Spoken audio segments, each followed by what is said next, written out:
Jadi kami membuat semacam tata kelola, ya ini hal yang wajar sebetulnya, tapi ini kami ingin budayakan bagaimana setiap hari Senin kami melakukan rapat pimpinan, yang kemudian rapat pimpinan itu kemudian membuat keputusan-keputusan dan juga membuat hal-hal yang memang harus dikerjakan dalam seminggu ke depan, sehingga kita cepat.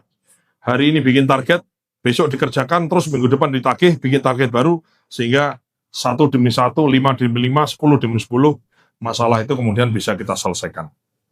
Bapak Ibu semua yang saya hormati, terutama awak media semuanya, jadi saya ingin menyampaikan beberapa hal terkait Badan Gizi. Ini adalah hari kesekian saya, belum genap 1 minggu sebagai Kepala BGN yang baru, dan saya berusaha untuk sesegera mungkin mengidentifikasi persoalan. Kalau boleh kami sampaikan di sini, persoalan utama yang paling utama yang kami hadapi di BGN ini bukan kok mengesampingkan persoalan lain, tapi kami fokus pada 3 hal yang utama. Yang pertama adalah adanya perilaku atau tindakan koruptif yang ada di BGN ini, yang sebagaimana Anda semua juga tahu bahwa sudah ditangani oleh Kejaksaan, dan kita pada intinya terkait tindak pidana korupsi ini menyerahkan sepenuhnya mekanisme penanganannya kepada pihak yang memang menangani, yaitu Kejaksaan. Dan kami siap untuk bekerja sama seluas-luasnya, membuka akses seluas-luasnya, selebar-lebarnya terhadap apapun informasi yang dibutuhkan dalam proses penyelidikan maupun penyidikan dalam proses hukum orang-orang yang memang diduga telah melaksanakan pelanggaran. Yang kedua, yang menjadi tantangan kami selanjutnya adalah bagaimana kita memastikan bahwa tata kelola yang baik dalam penyelenggaraan makan bergizi gratis. Sekali lagi, ini namanya makan bergizi gratis, bukan makan enak gratis, bukan makan banyak gratis, ya ini makan bergizi gratis, kecukupan gizinya lah yang menjadi tolak ukurnya. Dan dalam pemenuhan makan bergizi gratis ini kami telah di-equip sejumlah 27.000 sekian dapur, yang di dalam dapur yang aktif itu ada kepala SPPG yang adalah statusnya adalah sebagai P3K, sehingga status kepala dapur adalah abdi negara. Saya ulangi, status kepala dapur di setiap dapur adalah abdi negara.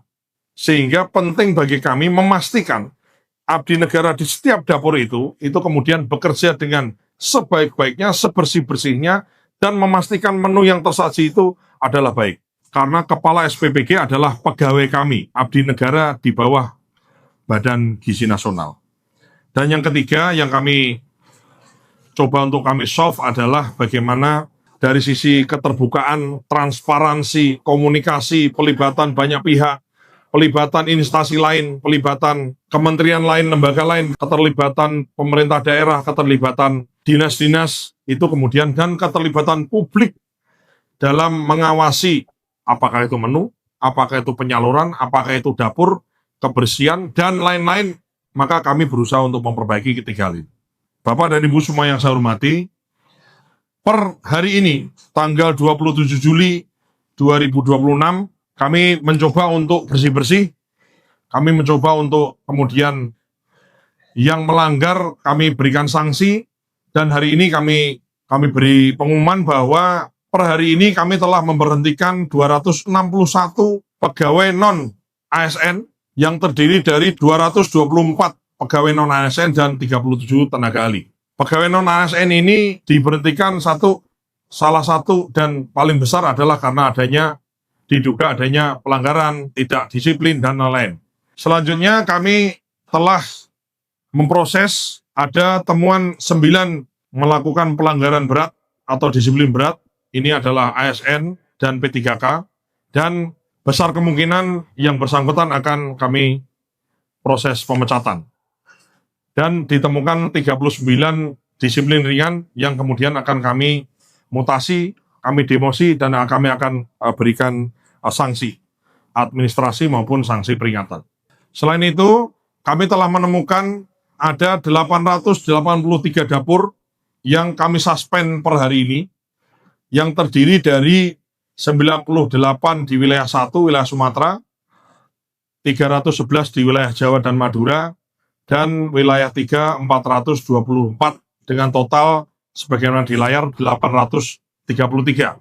Dapur yang disuspend secara permanen ini, itu bukan kayak yang lalu, misalnya dulu kan disuspend tapi tetap dibayar. Kalau ini udah suspend, tutup, nggak dibayar. Jadi ini betul-betul adalah suspend karena pelanggaran. Selain itu, kami telah juga membangun sebuah transparansi, sebuah cara, kami akan umumkan di momen berikutnya, ya, bagaimana publik bisa ikut terlibat mengawasi menu MBG ini, mengawasi makanan yang dibagi ini. Per minggu depan kami harapkan akan bisa diakses oleh seluruh orang tua siswa. Jadi orang tua siswa bisa mengakses by system, itu kemudian anaknya sekolah di mana, karena sekolah itu dapat makan MBG yang menunya apa, dan kemudian menu itu dimasak di dapur yang mana, dan kepala SPPG-nya siapa. Jadi pihak terkait atau stakeholder bisa mendapatkan informasi itu. Termasuk kandungan gizi di menu itu ya. Ada orang tua siswa, kemudian guru, kepala sekolah, dan juga kepala daerah, dinas-dinas bisa kemudian mengakses informasi ini. Selain itu, akan kami perbaiki tampilan informasi di layanan website atau di layanan kami, bagaimana publik juga bisa tahu berapa jumlah dapur di kecamatan mana, berapa jumlah dapur di kabupaten mana, berapa penerimaan manfaat, ini akan kita perbaiki. Kasih saya waktu beberapa hari ini untuk kami perbaiki, sehingga Bapak Ibu semua mungkin tidak perlu kemudian bertanya secara manual, tapi by system bisa kami provide. Tadi sudah saya sampaikan bahwa Kepala SPPG adalah abdi negara yang kami tugaskan di dapur-dapur. Sebagian besar dapur itu berjalan dengan baik, banyak yang semangat, dan kita harus apresiasi. Betul, mungkin barangkali di antara kita hal baik itu hal yang wajar, betul, tapi dalam hal ini saya sebagai pimpinan mengapresiasi kepada siapapun itu, baik itu kepala SPPG, pengawas gizi, akuntan, dan mitra, dan yayasan yang telah bekerja selama ini dengan baik. Kami mengucapkan terima kasih dan kami minta untuk terus kinerjanya diperbaiki. Namun juga bagi yang barangkali kurang begitu baik, tidak baik, itu akan kami berikan sanksi yang tegas. Barang siapa, kemudian kepala SPPG, saya sampaikan di sini, kepala dapur manapun, siapapun itu, manakala dia mendapatkan atau meminta fee atau meminta tambahan dari mitra atau dari yayasan, itu adalah tindak pidana gratifikasi.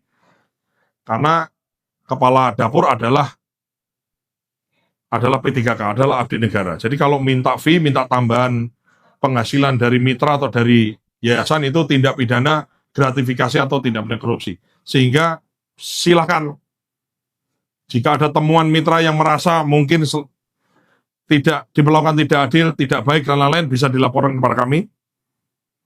Selain itu juga kami memastikan bahwa pengadaan bahan-bahan makanan itu bisa terselenggara dengan adil. Jangan sampai kemudian yang dipilih adalah orang-orang yang secara subjektif, dan kemudian dengan subjektivitasnya itu kemudian ada pihak-pihak yang mengambil keuntungan di situasi kesempatan. Ya, jadi ini juga menjadi penting. Karena kepala SPPG yang kemudian membeli harga bahan yang tidak wajar, di markup, atau minta kickback, itu juga adalah bagian dari pelanggaran gratifikasi dan pelanggaran korupsi. Ya, jadi, dan barang siapa melakukan pelanggaran itu, kami dengan tegas, pasti, kalau terbukti kami pecat. Dapurnya kami suspend atau kami tutup. Kami tidak ingin pelanggaran yang dilakukan oleh oknum yang sedikit, oleh jumlah dapur yang sedikit, itu kemudian merusak citra dari orang-orang yang selama ini telah bekerja keras.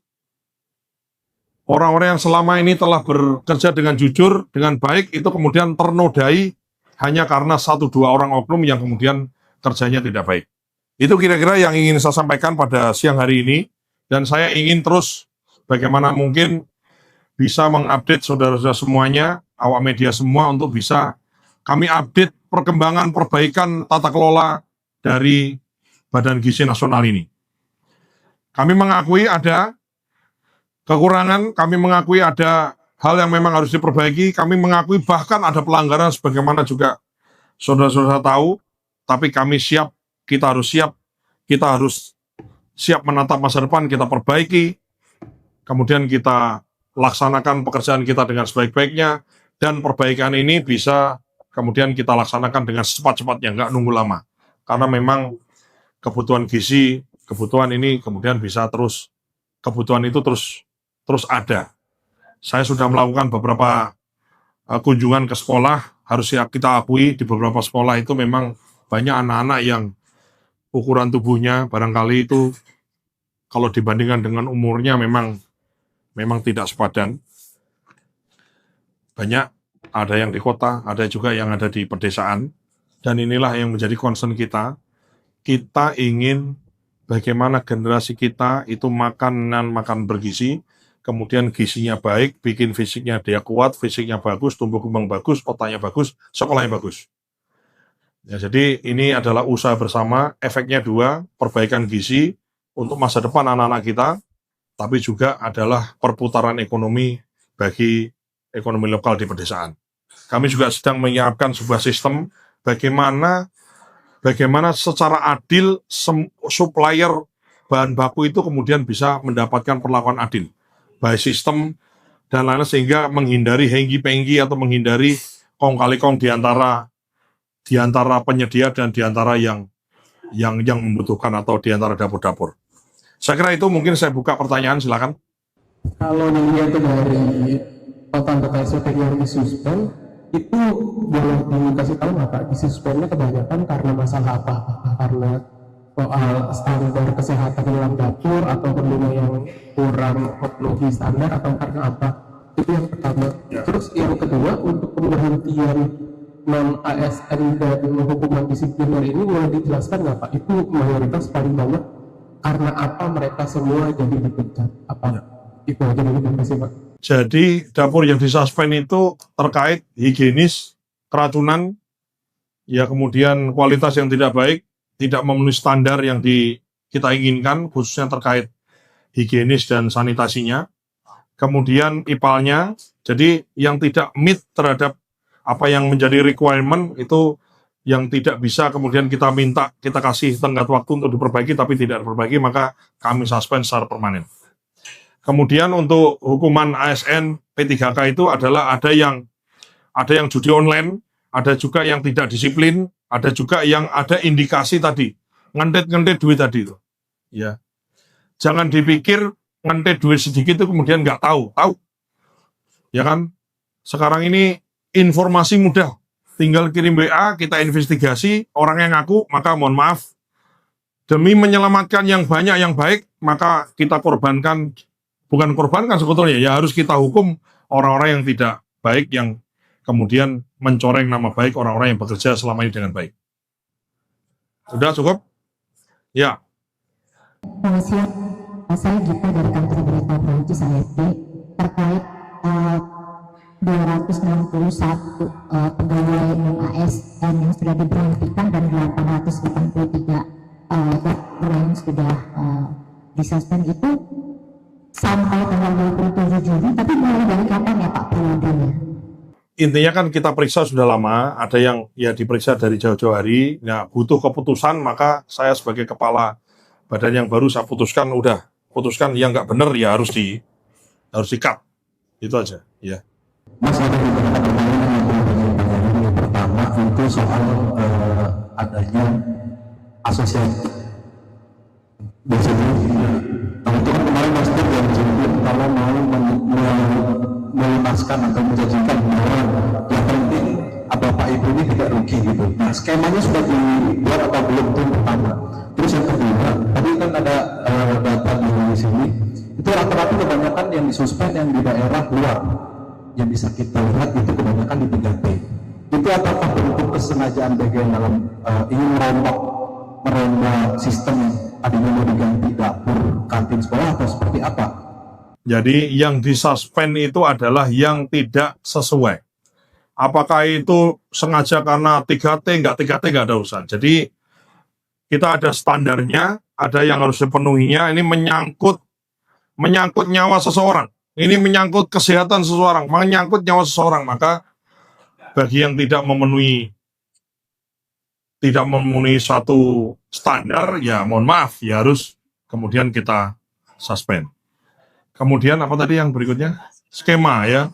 Betul, kemarin saya telah menerima beberapa asosiasi ya yang oleh pimpinan yang lama itu kemudian ada semacam komitmen ya, artinya dia bantu, dia bangun dapur, kemudian nanti dengan skema yang begini dan begitu. Saya sampaikan dan Anda bisa lihat juga di tayangan-tayangan yang memang sudah beredar, bahwa intinya begini, ini mitra siapapun itu. Gini, kadang-kadang kan orang itu menganggap BGN itu kemudian dianggap mitra ini orang yang cari untung ugal-ugalan gitu ya. Apakah ada yang oknum-oknumnya? Ada mungkin, mitra yang cari untung mungkin kebanyakan ada. Tapi bahwa saya katakan mitra ini adalah namanya mitra. Mitra itu bahasa Sanskerta yang artinya adalah kawan atau adalah sahabat. Jadi mitra ini adalah orang yang mengeluarkan biaya, membangun pakai uangnya, membangun dapur. Ya. Saya sekali lagi saya tidak punya dapur, jadi saya tidak ada kepentingan apapun. Jadi bagi mitra yang banyak dan kebanyakan mitra itu baik, maka ini harus kita apresiasi. Ya. Tapi ada juga mitra-mitra yang kemudian mungkin caranya salah, mungkin dulunya terafiliasi, mungkin dulu tidak. Jadi dari 27.400 sekian, ya, 27.469 dapur yang sekarang ini aktif beroperasi, itu kami sisir semua. Bahkan Kejaksaan Agung juga menyisir semua. Mana mitra-mitra, mana yayasan-yayasan yang kemudian tidak benar ini. Intinya apapun rekomendasi, apapun temuan akan kami tindak lanjuti. Kalau manakala terbukti tidak benar, maka harus diberi sanksi, kita suspend. Ya, kami tidak mentolerir itu. Jadi karena apa? Karena makan bergizi ini menyangkut makan, menyangkut keamanan, menyangkut kesehatan, dan menyangkut nyawa banyak orang yang kita kasih makan. Ya. Terkait protesnya mitra tadi, ya, yang pertama sikap saya adalah saya sangat menghargai mitra. Bahwa mitra itu kemudian melakukan investasi atas dasar komitmen yang diberikan oleh pimpinan lama, maka saya sampaikan kepada mitra yang bersangkutan, mungkin saya tidak bisa memenuhi sebagaimana janjinya dulu pimpinan dulu. Jangan diiming-imingi macam-macam apa untung sekian kali itu mungkin tidak bisa kami penuhi. Tapi kami pastikan akan mencari skema yang adil supaya orang yang sudah bersusah payah, ada yang mohon maaf, ada yang menggadaikan rumahnya, ada yang nggak berani pulang karena rumahnya itu didatengin orang terus, ditagih hutang dan lain-lain. Itu kemudian orang-orang ini mendapatkan keadilan, setidaknya tidak dirugikan. Nah, skemanya bagaimana? Saya minta untuk paling tidak saya mohon waktu kepada, ini juga didengar secara umum, meminta waktu kepada seluruh mitra yang selama ini mungkin mencari keadilan selama berbulan-bulan ini untuk sedikit bersabar, dan saya berkomitmen untuk bagaimana mencari solusi yang baik. Tidak mungkin untung ugal-ugalan sebagaimana yang dijanjikan mungkin dulu, tapi kita memastikan bahwa yang bersangkutan tidak kemudian dirugikan karena sudah melakukan investasi yang bersumber dari uang mereka sendiri. Kira-kira gitu. Kita ada suspend di wilayah kebanyakan wilayah 3T ya Pak. Jadi kayak entah Malaysia dan Pak. Bukan 3T. Oh, maksudnya di wilayah 3. Ya, di wilayah manapun. Di luar Jawa. Ya. Itu kan akan nantinya berdampak ke prioritas BGN ke depan yang salah satu penerima manfaatnya disasar ke wilayah 3T itu ya Pak. Jangan misleading ya. Bukan berarti kalau luar Jawa itu sama dengan 3T gitu loh. Ya, itu juga harus Anda pahami. Oh, ini banyak di Kalimantan 3T ini pasti. Kan enggak. Intinya dapur yang beroperasi kemudian dia tidak meet terhadap menjadi dari standar yang kita tentukan, dan itu kemudian kita hentikan karena taruhannya nyawa, Mbak. Ya. Berarti nantinya di kawasan terdampak yang SPPG-nya sudah disuspend, apakah nantinya akan ada titik SPPG baru Pak yang standarnya akan lebih sesuai dengan standar BGN atau seperti apa sih? Karena kan berarti dengan suspennya SPPG ini ada penerima manfaat yang jadinya juga ikut terdampak kan? Gitu. Tolong dicatat, kami memastikan kalau ada dapur yang disuspend, itu kemudian yang tadinya menerima manfaat itu jangan sampai kemudian tidak menerima. Paham ya? Misalnya ada sekolah, dia dapat, bayangannya banyak orang itu kan ada sekolah dapat, kemudian dapurnya disuspend, terus kemudian jadi nggak dapat. Itu tidak akan terjadi, dan kami upayakan tidak terjadi, karena begitu disuspend, maka secara otomatis kita akan membagi porsi layanan yang tadinya disediakan oleh dapur yang disuspend itu kepada dapur-dapur lain sekitar situ. Kira-kira gitu. Jadi intinya Bapak Ibu semua adalah memastikan menunya itu tersaji dengan baik, standar kualitasnya baik, dimakan dengan baik, anak-anaknya happy, anak-anaknya juga kebutuhan gizinya terpenuhi, ya, dan perputaran ekonominya juga jalan, lapangan pekerjaan terjadi. Jadi intinya kita ingin everybody happy lah. Gitu ya. Jadi bukan kok disuspend, kemudian disuspend sekian, terus kemudian sekolah jadi nggak dapat. Kita pastikan, kita usahakan untuk kemudian bisa di-cover. Karena memang itu mekanisme itu yang berjalan saat ini. Gitu. Jadi kami sedang menyiapkan satu skema atau sistem ya. Nanti akan kami umumkan ya biar agak ada pengumuman berikutnya gitulah ya. Itu bahwa orang tua itu sesimpel gini, bayangannya adalah ini lagi dibangun, insya Allah mungkin minggu depan gitu, kira-kira paling lambat 2 minggu lagi atau minggu depan lah kami upayakan sudah bisa diakses. Orang tua misalnya login di sistem, memasukkan NIK anaknya, dari situ maka akan tersaji anaknya sekolah di mana, menu makanan hari itu tuh apa, kandungan gizinya apa, makanannya dimasak di mana, ya, dan kepala SPPG-nya siapa, itu bisa diakses oleh orang tua, guru, kepala sekolah, ya, dan juga kami juga akan melibatkan secara khusus kepada misalnya dinas kesehatan, dinas pendidikan, ya, kemudian kepala daerah dan lain-lain bisa untuk mendapatkan informasi. Karena ini menyangkut data pribadi, ya kan, maka untuk tahu layanan siapa itu kan maka harus ada NIK, maka loginnya pakai NIK. Nah, untuk umum kami upayakan bisa mendapatkan yang lebih general, misalnya titik SPPG di kabupaten situ di mana saja, menu yang tersaji di mana, dan layanan sekolah yang dilayani di mana saja. Intinya kami berusaha dari yang manual bagaimana kemudian menjadi digital sehingga mudah dan gampang diakses oleh semua orang. Gitu ya. Ya, lanjut yang belakang.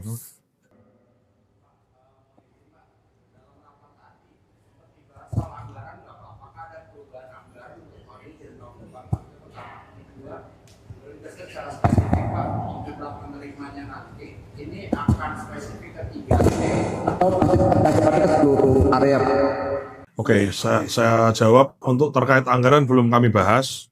Kami lagi sisir semua, ya.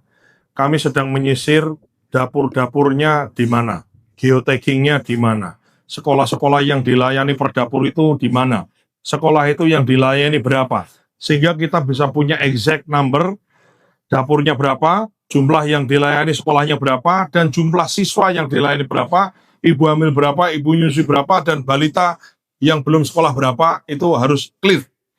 Dan akan kami umumkan. Gitu ya. Yang berikutnya adalah terkait target penerimaan manfaat. Yang kami bahas sekarang menjadi fokus kami sekarang ini di minggu-minggu ini adalah yang sudah berjalan, itu kami sisir, dan kami pastikan tidak terjadi pelanggaran, terjadi transparansi, bisa diakses, dan lain-lain. Jadi yang sekarang ini ada 27.469 dapur ini harus transparan, melayani di mana, dan itu clear semua dulu. Baru nanti kami akan jam-in kepada 3T, jam-in kepada mitra yang sudah bangun, jam-in kepada persoalan-persoalan lain, dan doakan kami bisa untuk segera kami selesaikan ini. Oke, cukup? Terima kasih.